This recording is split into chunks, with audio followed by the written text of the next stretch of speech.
TL-2AT, Patroclus. Output enhanced close combat unit. Based on Achilles and Neoptolemus, this aircraft has increased the output of its wave cannon.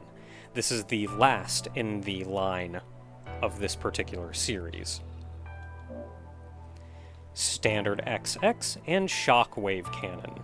This is another transforming ship, much like the Charon we have seen before, which means it can transform, changing its wave cannon.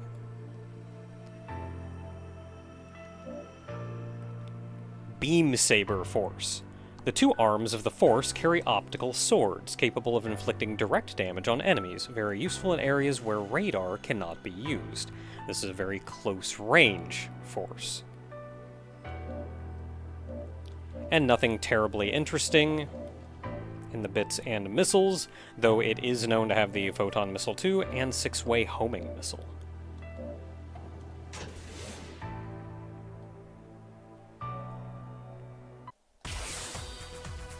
Stage Z5, Frontline Base. This is actually a remake of Frontline Base from R-Type 1. It's had a graphical overhaul, though, with this digital look to it, instead of the more organic appearance that the original stage had. Going into this with the Beam Saber Force, which is good in some situations, but really not good in others.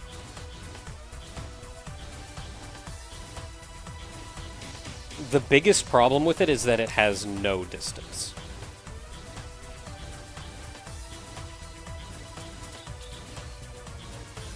One of the hardest parts about this stage, I feel, is all of the little ships that create the walls. They can appear very quickly from off of the map. So in a place that you think you are safe, or at least think you'll be able to react to what's coming in, so one of those can come up and get you before you have a chance to really react to it. Which does mean, much like a lot of the original R-Type, you sometimes just have to die a lot in order to learn the stage better.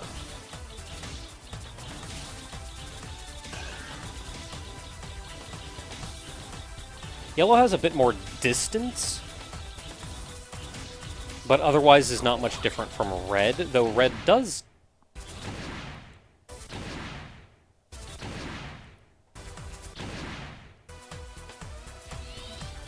Red does have a forward projectile, but it's very slow and does not fire very often.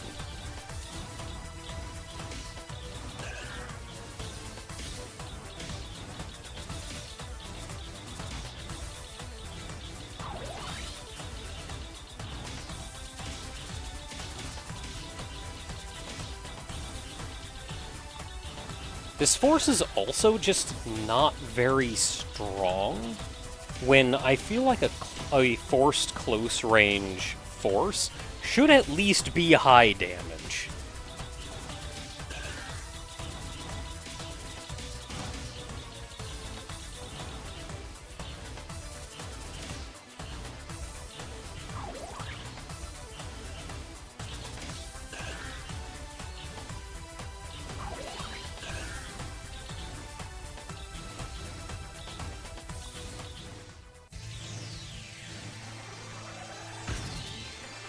This boss is also not terribly difficult if you have a good means of attacking behind you, which I do not. Or do I have a good means of attacking at range, which means what is normally not a terribly difficult boss becomes significantly harder.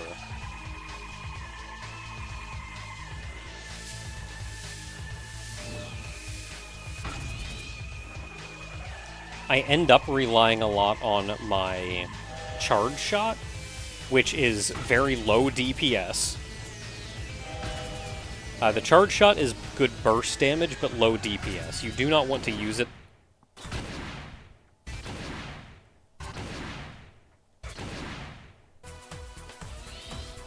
as a consistent damage output.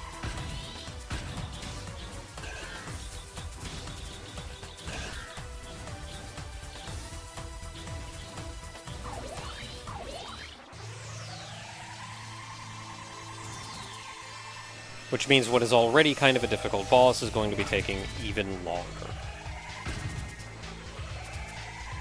That said, we do have a forward-facing shot, so our priority should be attacking the one of these three bosses that we actually can hit.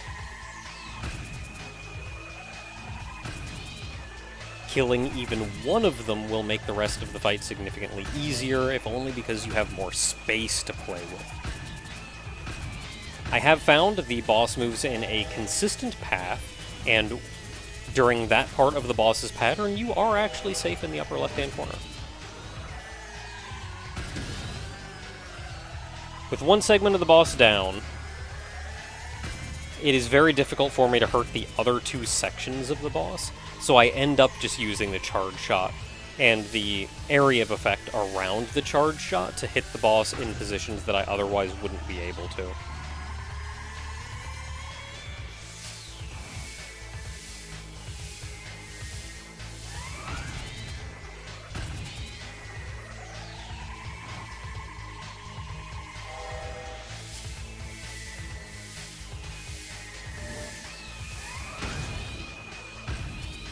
One more section down,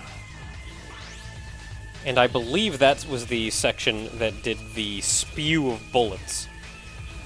So we should be at least a little bit safe to get in close to this one.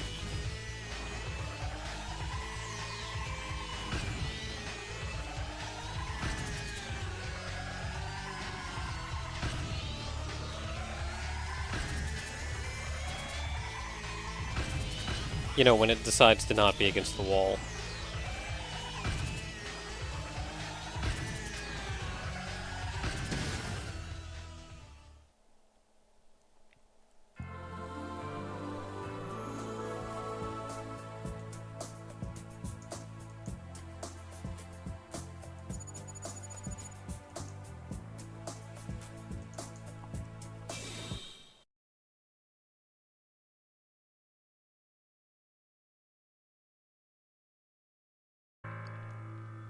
B-99, Apocalypse.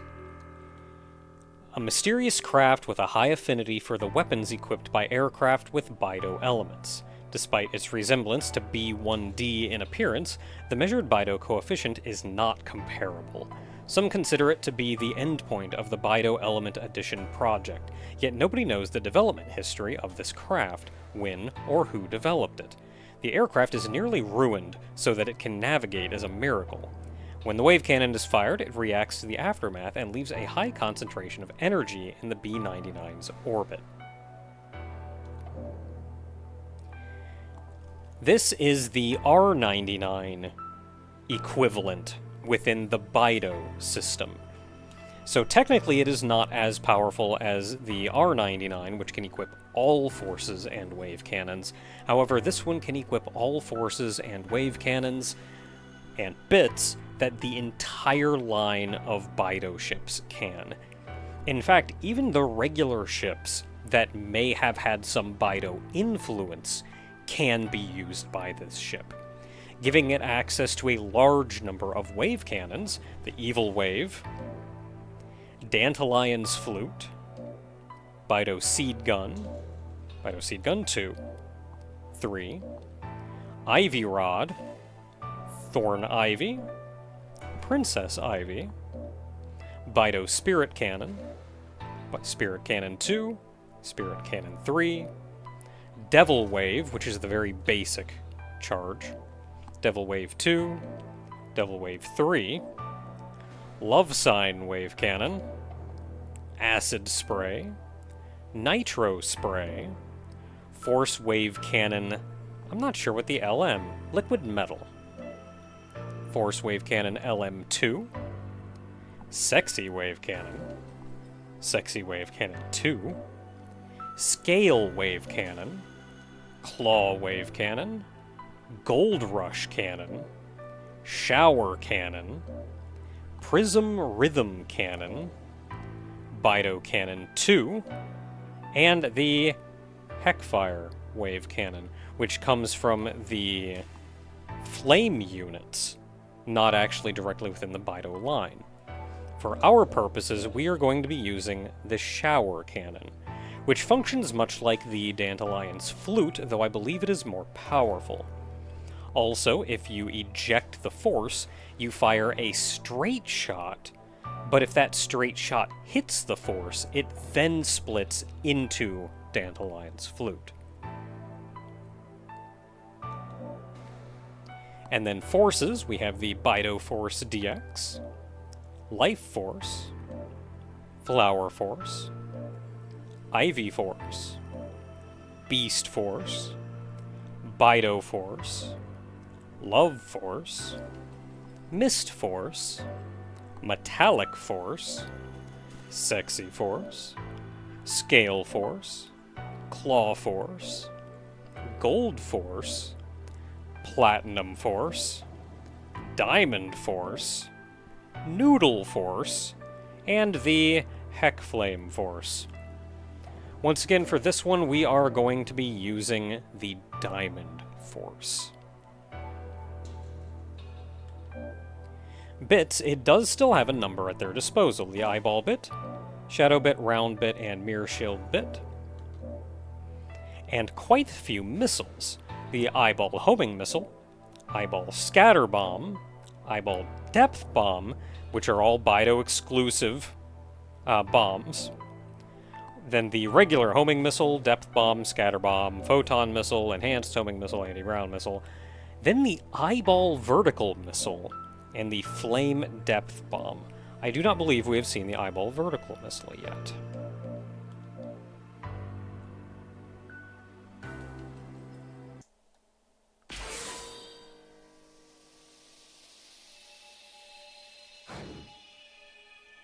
Stage Z6, Awakening. This is a remake of Awakening from R-Type Delta. R-Type Delta on its own is not a particularly easy game, and which would then means that this stage is not a particularly easy stage.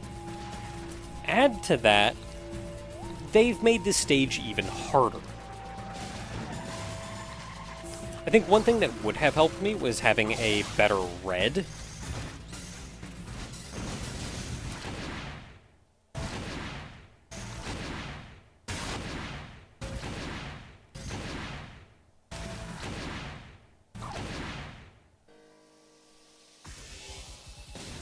Something with some distance.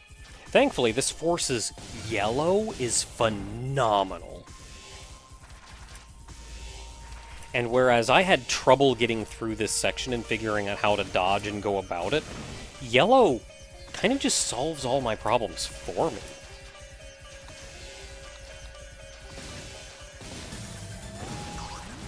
The two brains that come in behind you right here, you don't even have to worry about. They'll bounce off and you don't have to think about them.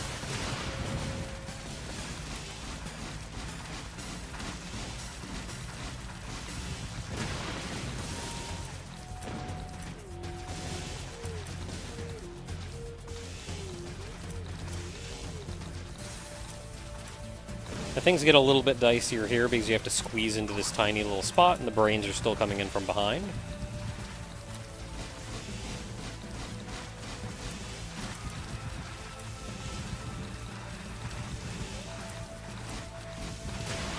Which forces you out when you're still trying to deal with the enemy on the ceiling, the brains coming down from the top, and then you're being forced out by the brains behind you.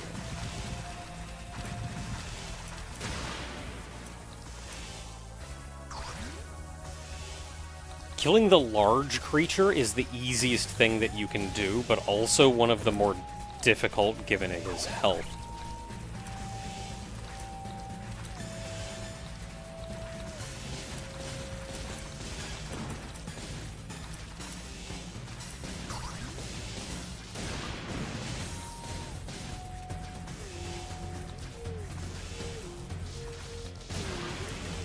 So I do not actually want blue. Yellow, as I've said, is really good on this ship. I want to keep yellow for as long as I can.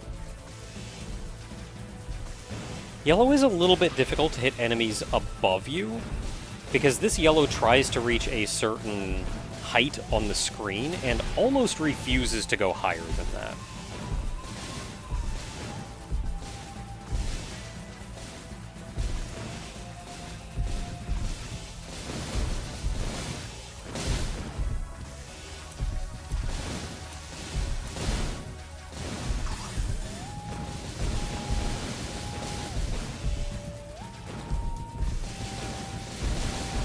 Here I very much want to kill this large thing in the center of the room. It's just so restrictive as to where you can go. Only really vulnerable on the back end. And again, this is where a very good red would probably make short work of it. A lot of enemies to worry about otherwise, though. Still the brains falling down on you and several different ships flying around that all shoot. And here we have our portal to the next stage. There's actually 2 different stages following this one, and I paused real quick to make sure that I was grabbing the right one. And would you believe me if I told you that this right here is the final checkpoint of this stage? This is a very hard stage, and a substantial amount of it is after the final checkpoint, which means dying from here on out becomes very painful. I will not say this is the hardest boss in the game, but it's certainly the hardest final checkpoint of the game. So you start here with a kind of mini-boss, I suppose, and my first time playing through this, I was praying that this was just the final boss. But it is not. It is absolutely not. You did have to fight that in R-Type Delta, and the fight was easier in R-Type Delta. Functionally, the fight was much the same, but I feel like the enemy's force was not nearly as big a roadblock to defeating it.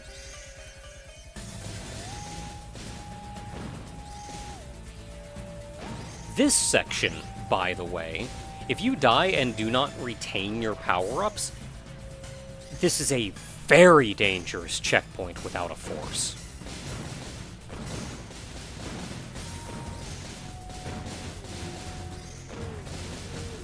So everything after this final checkpoint is very dangerous. Even just getting out of dealing with those enemies and making your way to this mini-boss. The mini-boss itself, not easy. So my advice is just don't use charge shots, for one. When you use a charge shot, the mini-boss uses a charge shot. It mimics your position around the screen. It will occasionally do the large shots, which you have to bait to one side so you can move around and actually dodge them. This is a harder maneuver than you would expect.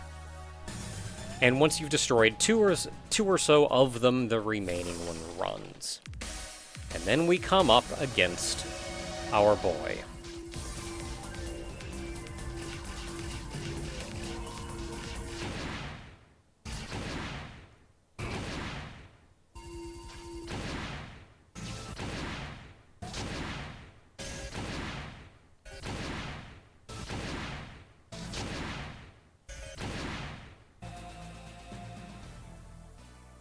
It's hard enough just getting back here. Thankfully, once you get the pattern down, this boss is not terribly difficult. The hard part is getting that pattern down when it's approximately 2 to 3 minutes just to get back here again. It's hard to commit something to memory when it's spending so little of your time actually dealing with it. Be careful, because once you destroy that phase, you will get crushed by the tail.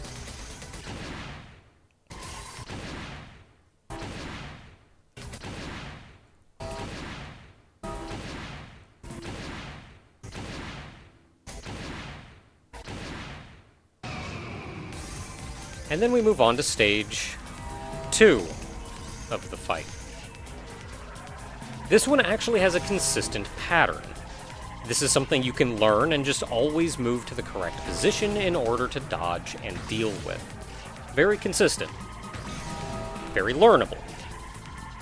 The only issue, of course, being that it is still approximately 3 to 4 minutes just to get back here again to learn or to die to the next part. It is the same thing every time in a set pattern. This first one, you stay directly underneath it. The next one, you hide in the lower left-hand corner and you will dodge. Beyond that, you have to actually dodge this one, but if you stay on the bottom of the screen, you have plenty of space to dodge. This one, you can move over the top and it'll block the bullets itself. Next one, you're safe in the lower right-hand corner.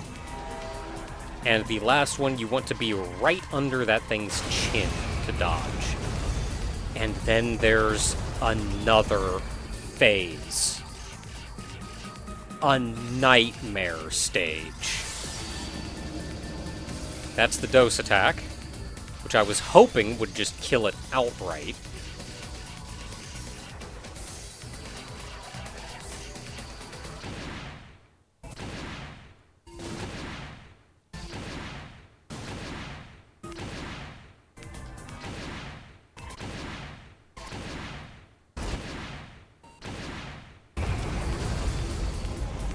I was attempting this stage for an hour and a half. Most of that was on the final checkpoint. I can't dodge everything that this thing throws out. I just can't. It may be learnable, but it's 5 minutes just to get back here. My only real chance was to build up a dose attack. If I couldn't kill it with another dose attack, my options were to just keep trying until I build up another dose attack. And, like, the dose attack still didn't really do anything, and after an hour and a half, I was fed up. I couldn't take it anymore. I couldn't take playing for 5 minutes just to get back to this thing that I had no idea how to deal with.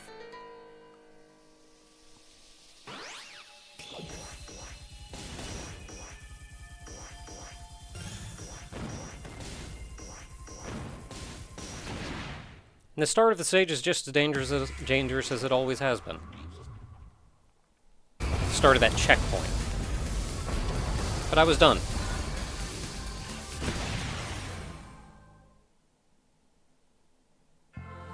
Built up the Bido charge against the previous phase, which when you're safe, you can just let the pods kill it. You can last forever against that previous phase if you know what you're doing.